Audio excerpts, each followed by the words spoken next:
Thailand is pressing ahead with a permanent fence along parts of its border with Cambodia. Tensions continue to run high between the two Southeast Asian neighbors nearly a year after their worst border clashes in decades. Thailand and Cambodia have been in a long-running territorial dispute centering around colonial-era maps and ancient religious sites, the most important being the Preah Vihar temple. The frontier remains heavily militarized and crossings remain shut as fears mount that fighting could flare up again. DW's Georg Mattes was given rare access to the Cambodian side of the border. Watching every move their Thai neighbors make.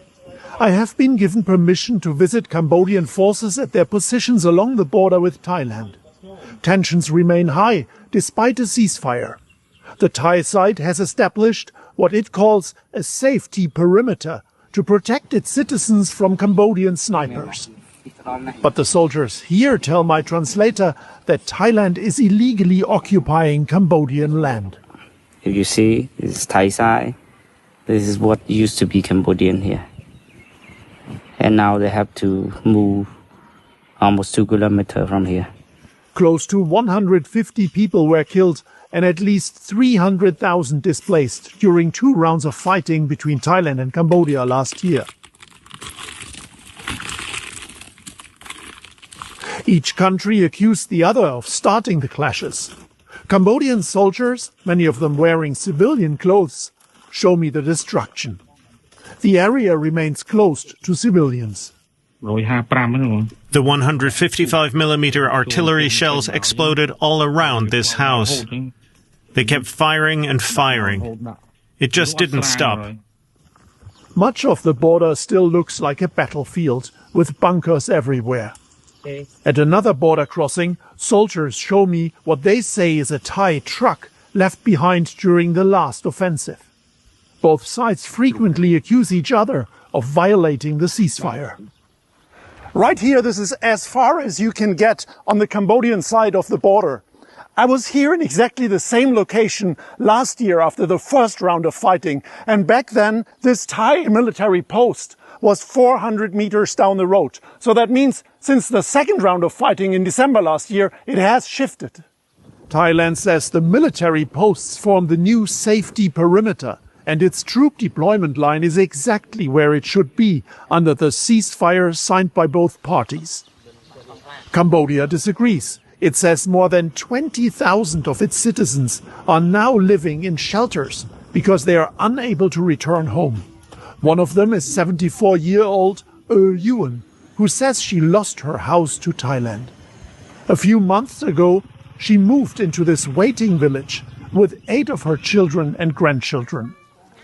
Thousands of people now live in these so-called waiting villages that have sprung up along the Thai-Cambodian border. Officially, they're temporary settlements, but with little hope of the conflict being resolved anytime soon, people are starting to build new lives here.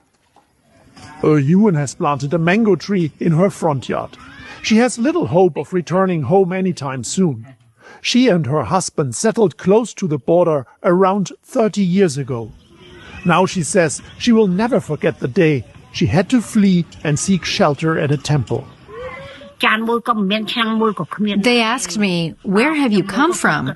Why don't you have a sleeping mat, a mosquito net, or a blanket?" I told them I couldn't bring anything.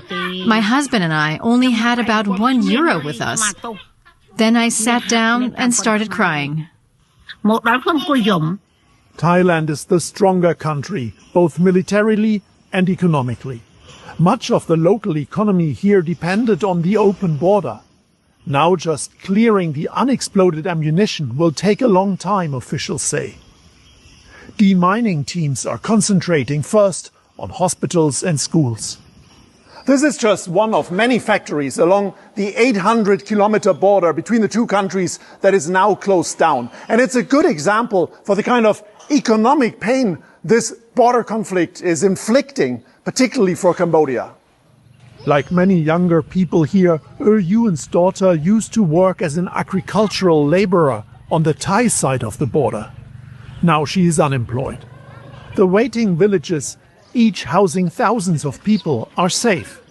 But they have been built in the middle of nowhere, far from jobs and basic infrastructure. I want our leaders to help me find work so I can earn some money and send my children to school. But I can't go anywhere. I just stay at home and look after my children. My parents are also getting very old. On our final day, we want to visit a key contested area, a remote temple deep in the mountains facing Thailand. But the soldiers are concerned that new fighting could break out at any moment, so we are stopped. The conflict is hurting both countries economically, and it's also damaging politically. It makes cooperation inside ASEAN, the Association of Southeast Asian Nations, much harder, where Cambodia and Thailand are supposed to work together as partners and neighbors. And until this conflict is resolved, it is the people here in the border region on both sides who will keep paying the highest price.